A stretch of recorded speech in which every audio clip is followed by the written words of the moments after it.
नमस्कार, स्वागत करते हैं अपने सभी दर्शकों का अपने इस विशेष कार्यक्रम राष्ट्रीय ऊर्जा संरक्षण दिवस पर। मनुष्य जैसे जैसे प्रगति कर रहा है, जैसे जैसे विकास कर रहा है, उसने अपने अपने सुख साधन के सारे सामान एकत्रित करने शुरू कर दिए हैं। लेकिन इस पूरे प्रक्रिया में जो सबसे महत्वपूर्ण चीज़ है ईंधन, ऊर्जा, चाहे वो आपके घरेलू ज़रूरतों की चीज़ें हो, चाहे मोटर गाड़ी हो, रेलगाड़ी हो, हवाई जहाज़ हो, या कोई भी ऐसा सामान जो आपके विकास में आपका साथ दे रहा है, उसकी सबसे अहम ज़रूरत है ऊर्जा, ईंधन। चाहे वो पेट्रोल हो, डीजल हो, बिजली हो, या कोई भी अन्य संसाधन, चाहे गैस हो, इन सब की ज़रूरत हर मनुष्य को पड़ने लगी है। और जो हालात बनते जा रहे हैं उसके मद्देनज़र ये जो प्राकृतिक संसाधन हमें प्रकृति ने मुफ्त में दिए हैं, हो सकता है इनका बहुत ज़्यादा दोहन होने से ये एक समाप्ति की ओर जा रहे हैं। इसी चलते हमारे पुरोधाओं ने सोचा कि लोगों को जागरूक करने के लिए राष्ट्रीय ऊर्जा संरक्षण दिवस पर लोगों को ये संदेश दिया जाए कि ऊर्जा संरक्षण कैसे किया जा सकता है, क्यों ज़रूरी है और आने वाले समय में इसकी क्या महत्ता है।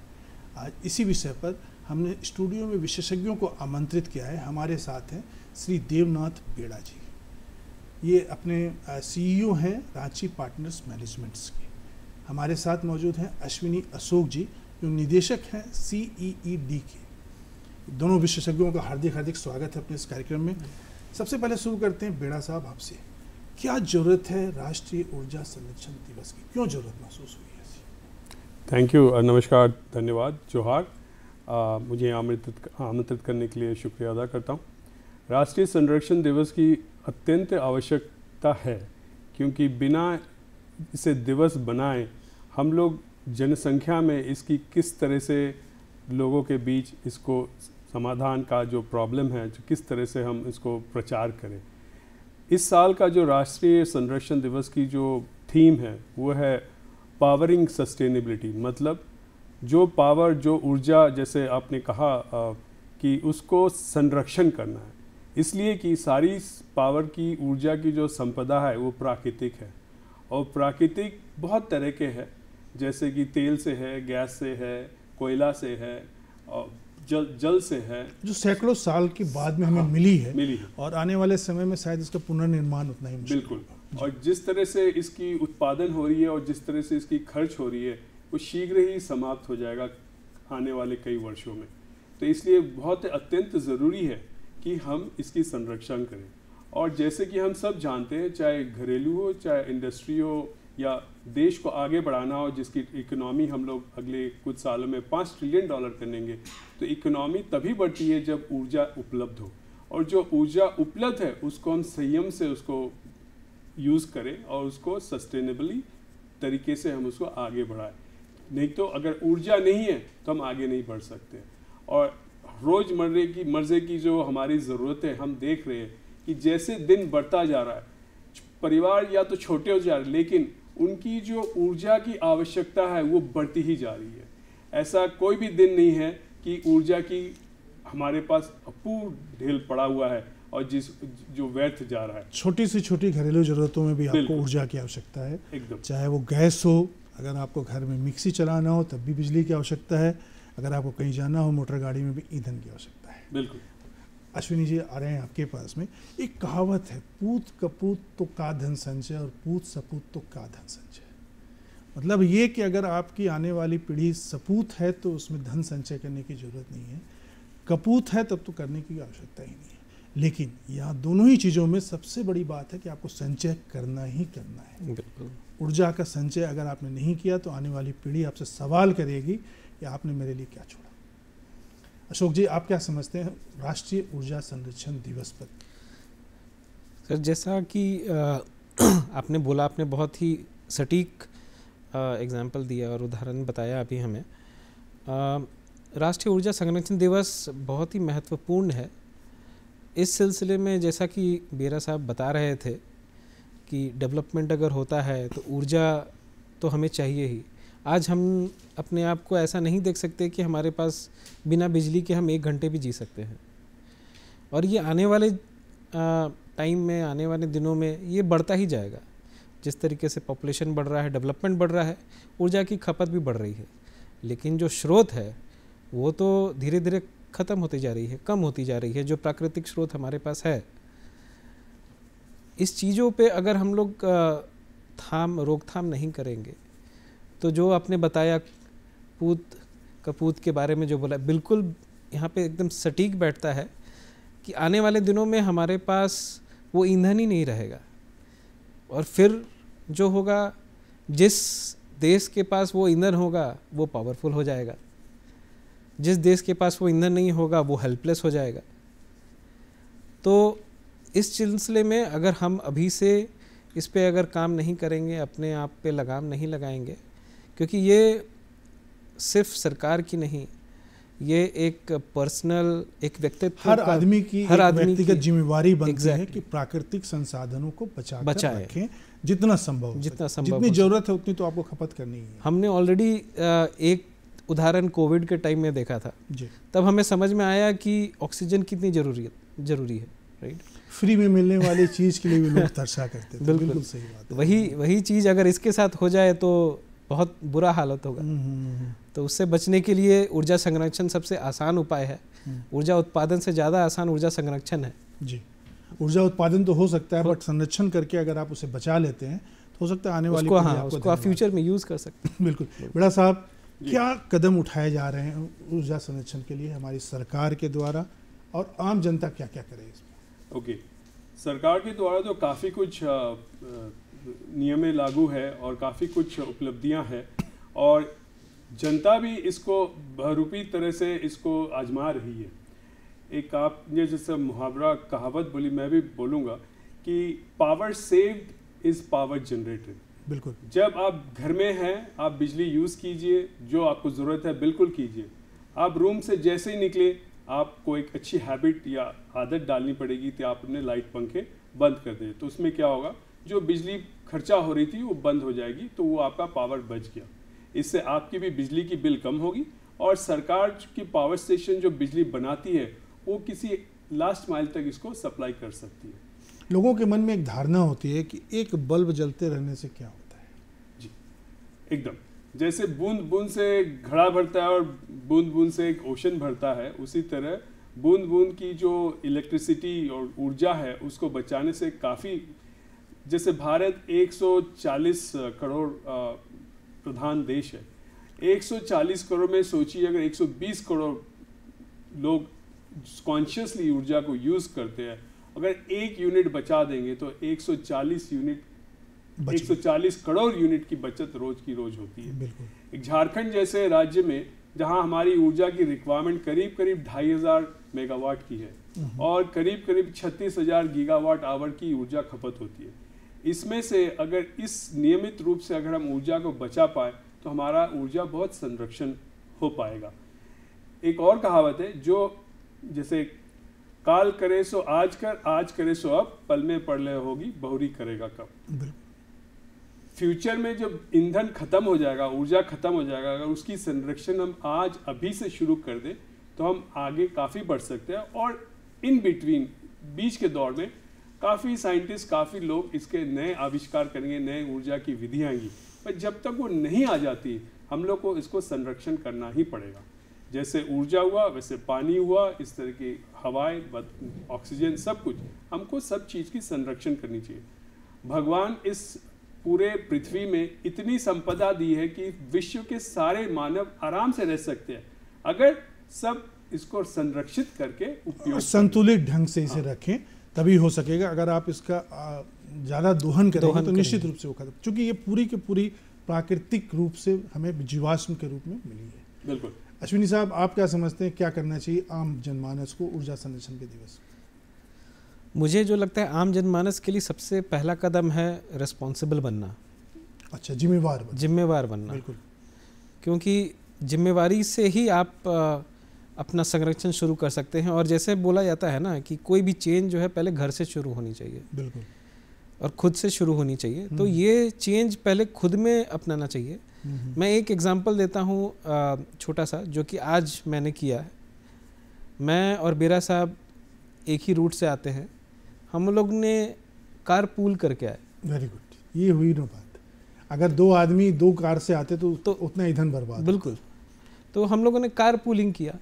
तो इससे चूंकि हम लोग अवेयर हैं, हम लोग पढ़े लिखे शिक्षित लोग हैं, तो हम लोग अगर इस चीज़ पे अमल नहीं करेंगे तो बाकी लोग क्या करेंगे। उसी तरीके से मैं अपने बच्चों को भी बोलता हूँ, जहाँ पे ज़रूरत नहीं है रूम में लाइट्स बंद कर दें, जहाँ पर भी ज़रूरत है आप वहाँ पे उपयोग कीजिए। लेकिन ये रिस्पॉन्सिबिलिटी पहले खुद में तो लानी पड़ेगी। ये रिस्पॉन्सिबिलिटी जैसे जैसे आप एक एक आदमी, जैसा बेरा साहब ने बताया कि अगर एक आदमी 1 यूनिट भी अगर बचाता है तो 1.5 करोड़ यूनिट जो है आप एक डेली बचा सकते हैं। तो ये बहुत बड़ी उपलब्धि है। और जैसा कि मैंने बताया, पहले भी बोला कि जनरेशन जितना भी होता है, पावर जितनी बनती है, उसमें से 30% जो है वो वेस्ट हो जाता है, लॉसेस में चले जाते हैं। लॉसेस में जाते हैं, बिल्कुल। अगर वो उसमें हम एनर्जी एफिशिएंसी लाते हैं, उसको कंजर्व करते हैं, तो आप मान के चलिए कि उतना यूनिट हम और कहीं और पे हम उसको दे सकते हैं और लोग ज़्यादा टाइम के लिए वहाँ पे पावर सप्लाई मिल सकता है। अभी सरकार ने बहुत सारे कदम उठाए हैं, 24/7 पावर, 24 घंटे पावर का उनका संकल्प भी है, लेकिन हमेशा 24/7 जो है पावर अवेलेबल होना थोड़ा मुश्किल भी होता है। चैलेंज इसलिए भी है ना कि आपकी ज़रूरतें और आवश्यकताएं बढ़ती जा रही है हर चीज़ों में, और आपको एक आदत सी पड़ गई है कि नहीं एक बल्ब जल रहा है तो उससे क्या होगा। लेकिन जो बेड़ा साहब ने बताया, अश्विनी साहब ने बताया कि 1.5 करोड़ यूनिट अगर आप एक बार बचा लेते हैं तो देश को बहुत बड़ी सौगात मिलेगी इससे। अगर आपने पुल कार से आए हैं, आपने कम से कम 2 लीटर ईंधन अगर बचाया है तो ये बहुत बड़ी उपलब्धि है देश के लिए। विदेशी मुद्रा की बचत होती है, आप जो प्राकृतिक संसाधन है उनकी बचत होती है। क्या मैं सही हूँ अश्विनी? बिल्कुल। आप कुछ बोलना चाह रहे हैं मेरे साथ? बिल्कुल, जो अश्विनी जी ने कहा एकदम सही है और आप एकदम दुरुस्त है। इसके अलावा जैसे ये तो हम घर की बात हुई, चैरिटी जैसे कहा जाता है कि चैरिटी बिगिंस एट होम, घर से शुरुआत होती है। लेकिन जैसे बड़े इंडस्ट्रीज हो गए, हॉस्पिटल्स हो गए, स्कूल्स हो गए, कॉलेजेस हो गए, यहाँ अब काफ़ी फ्लोटिंग पॉपुलेशन रहता है। दिन में लोग आते हैं, क्लास करते हैं, चले जाते हैं, फिर कर्मचारी लोग होते हैं वो बंद करते हैं। तो अभी सबके लिए असंभव हो जाता है कि सबको निगरानी रखे कौन स्विच बंद कर रहा है, नहीं कर रहा है। अभी न्यू टेक्नोलॉजीज काफ़ी आई है, जैसे इंटरनेट ऑफ थिंग्स आया है, जो ऑटोमेटिकली मोशन सेंसर के माध्यम से रूम में देख लेगा कोई आदमी है, वो अगर निकला 5-10 सेकेंड, 15 सेकेंड, 50 सेकेंड के बाद उसको प्रोग्रामिंग किया जा सकता है कि वो ऊर्जा को तुरंत बंद कर देगा। जैसे ही कॉरिडोर में कोई इंसान आए तो वो अपने आप ऊर्जा को ऑन कर देगा, वो रूम में घुसे तो कॉरिडोर की लाइट्स बंद हो जाती है। तो इस तरह की नई टेक्नोलॉजीज़ को अपनाना पड़ेगा, और इसमें अपनाने के लिए अपने ओपन माइंडेड रखना पड़ेगा। ये ऐसा नहीं कि ये सिर्फ इंस्टीट्यूशन में किया जाता है। आजकल जैसे जैसे लोगों की उत्पादन मतलब कमाई की व्यवस्था बढ़ रही है, उस तरह से लोगों की रिक्वायरमेंट और शौक की चीज़ें भी काफ़ी बढ़ रही है। बिल्कुल। तो अभी एक पहला ज़माना होता था कि पहले एक छोटे से रूम में ही सीनियर लेवल ऑफिसर्स भी रहते थे और नीचे के लेवल भी लिखते थे। अब जैसे जैसे लोगों की उपलब्धियां बढ़ रही है, घर मकान बंगले बड़े होते जा रहे हैं, और इससे क्या है कि खर्चा भी ज़्यादा हो रहा है। तो अभी देखा जाए तो एक विकसित परिवार में 1 या 2 बच्चे ही है, और रूम सोचिए 5-6 रूम है। अगर इसकी निगरानी ना रखें तो ऊर्जा की खपत होती रहती है। 3 तरह की टेक्नोलॉजीज़ को अपनाना पड़ेगा। हाँ, किसी भी चीज़ में जिसमें कोई वैल्यू है सर, उसमें तो पैसा लगेगा ही। ये मानसिकता बना के रखनी पड़ेगी कि सब चीज़ अपने आप हो जाए, ये संभव नहीं है कि हमने इतना बड़ा घर बना लिया, ये कर लिया, लेकिन हम इसमें नहीं खर्चा करेंगे। Anything of value will cost money. तो ये अपने जहन में रखना ही पड़ेगा, और अगर आज हम नहीं खर्च करेंगे तो कल हम बिना ऊर्जा के रहेंगे। अब ऐसा नहीं है कि ये बहुत महंगा प्रयास होगा। पहले के ज़माने में 100 वाट के बल्ब, 60 वाट के बल्ब, 200 वाट के बल्ब लगाए जाते थे, उनकी ऊर्जा खपत बहुत ज़्यादा थी। आज के समय में नया नया आविष्कार हुआ है, LED बल्ब्स आ गए हैं, बहुत तरह की नई क्या क्या आप बता सकते हैं नई चीज़ें जो ऐसी आई है जो कि ऊर्जा को बचा रही है और पैसे भी कम लग रहे हैं पहले की तुलना में? मैं कुछ बात पे आपसे सहमत हूँ, कुछ बात से थोड़ा सा बिल्कुल, जहाँ असहमत हो वो भी बताइए और सहमत हो वो भी बताइए हमारे दर्शकों। तो जैसा कि आपने बताया कि जैसे जैसे प्रोग्रेस कर रहे हैं हम लोग, टेक्नोलॉजी बढ़ रही है। LED एक गेम चेंजिंग बोल सकते हैं कि एक टेक्नोलॉजी आई है जिससे कि खपत काफ़ी बढ़ गई है। खपत LED से बढ़ गई है या घट गई है? घट गई है, बिल्कुल घट गई है। लेकिन इसका दूसरा पहलू ये है कि लोग LEDs ज़्यादा लगाते हैं। अच्छा। अब अगर आप देखें कि जैसा आपने पहले बताया कि 100 वाट के बल्ब लगाते थे हम, अभी भी हम लोग 10 वाट की LED लगाते हैं। एक नॉर्मल LED 10 वाट का आता है। अभी भी शायद खर्च हमारा उतना ही होता है, लेकिन अभी चेंज क्या आ गया है, पहले हमारा बिजली का दर शायद 1 रुपये या 75 पैसे हुआ करता था, अभी वो दर बढ़ करके 6 रुपये, 7 रुपये, 10 रुपये तक जाता है जी। तो वो आपका एक्सपेंस अपने आप बढ़ता जा रहा है। अगर आप इस एक्सपेंस को नहीं रोकेंगे तो ये आप इवन दो कि आप अपने आप को सुधार रहे हैं, आप नया टेक्नोलॉजी अपना रहे हैं। अश्विनी साहब, मैं यहाँ आपको रोकना चाहूँगा। मैं ये जानना चाहूँगा कि सपोज अगर हम 100 वाट का वही पुराना बल्ब आज इस्तेमाल करते हैं, बिजली की दर बराबर है, 7 रुपये है, LED की दर भी उतनी ही लगेगी जितना LED जलाएगा और जितना वो जलाएगा। 100 वाट का बल्ब जो पहले आता था उसकी बिजली खपत कई गुना ज़्यादा थी। बिल्कुल। सपोज मान लीजिए कि 1 घंटे में, अगर मैं एक सिर्फ उदाहरण के तौर पर बोल रहा हूँ, मैं विशेषज्ञ नहीं हूँ इसका, 3 यूनिट उठाता था तो आपको 21 रुपये लगे।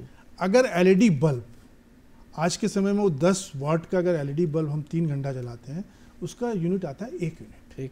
तो बचत तो 14 रुपये की हुई ना? बिल्कुल बिल्कुल हुई। तो ये एक नई टेक्नोलॉजी, नया विकास, एक नया आयाम तो गढ़ा गया ना कि नई टेक्नोलॉजी आने से हर आदमी को बचत आपको हो रही है, परोक्ष रूप से या अपरोक्ष रूप से। बिल्कुल। सोच का अंतर है कि क्या हो रहा है, परोक्ष या अपरोक्ष। जी, मैं सही हूँ? बिल्कुल बिल्कुल। थोड़ी इसमें और पुष्टिकरण करना चाहूँगा मैं। जी जी जी।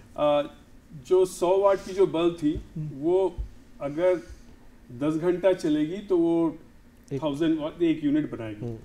अभी क्या है कि LED बल्ब जो है 10 वाट की है जी। तो 10 वाट में नेचुरली वो ज़्यादा देर तक चलेगी और रोशनी बराबर है। हाँ, रोशनी लगभग बराबर। हम लोग तो रोशनी के लिए बल्ब जलाते थे, तो जो रोशनी की जो माप की जो विधि है, जो वो है पैरामीटर है, वो है लक्स। तो 10 वाट की जो LED की जो लक्स निकालती है, ऊर्जा मतलब रोशनी निकालती है, वो 100 वाट का जो इनकैंडेसेंट बल्ब, फिलामेंट वाली बल्ब वो निकालती थी, लेकिन वो 100 वाट पीती थी, मतलब खर्च ऊर्जा।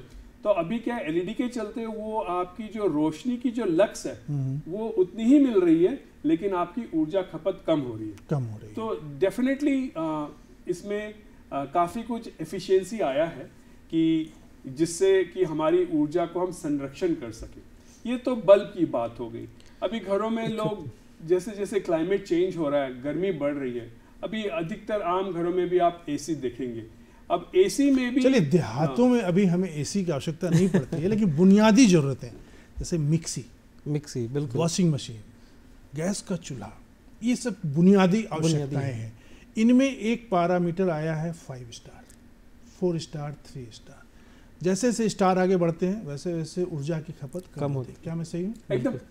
तो अभी जो हमारे उपभोक्ता हैं या जो हमारे आम जनमानस है, कोशिश ये करें कि अगर हम 5 स्टार से ब्रांडेड अगर कोई सामान लेते हैं तो निश्चित रूप से बिजली की खपत कम होगी, ऊर्जा की खपत कम होगी। मैं सही हूँ? एकदम बिल्कुल जी, दुरुस्त। आगे बढ़िए, आप बताइए। हाँ, तो इसी तरह मैं बोल रहा था कि जैसे ये मोटर्स हो गए, सिर्फ AC ही नहीं, जैसे सबमर्सिबल पंप होता है, लोगों की जो जैसे आपने मोटर, जहाँ भी इंडक्शन मोटर आता है, तो इन सब में अगर हम हाई एफिशिएंसी मोटर्स लगाएंगे तो इसमें काफ़ी ऊर्जा का हमारा संरक्षण होगा।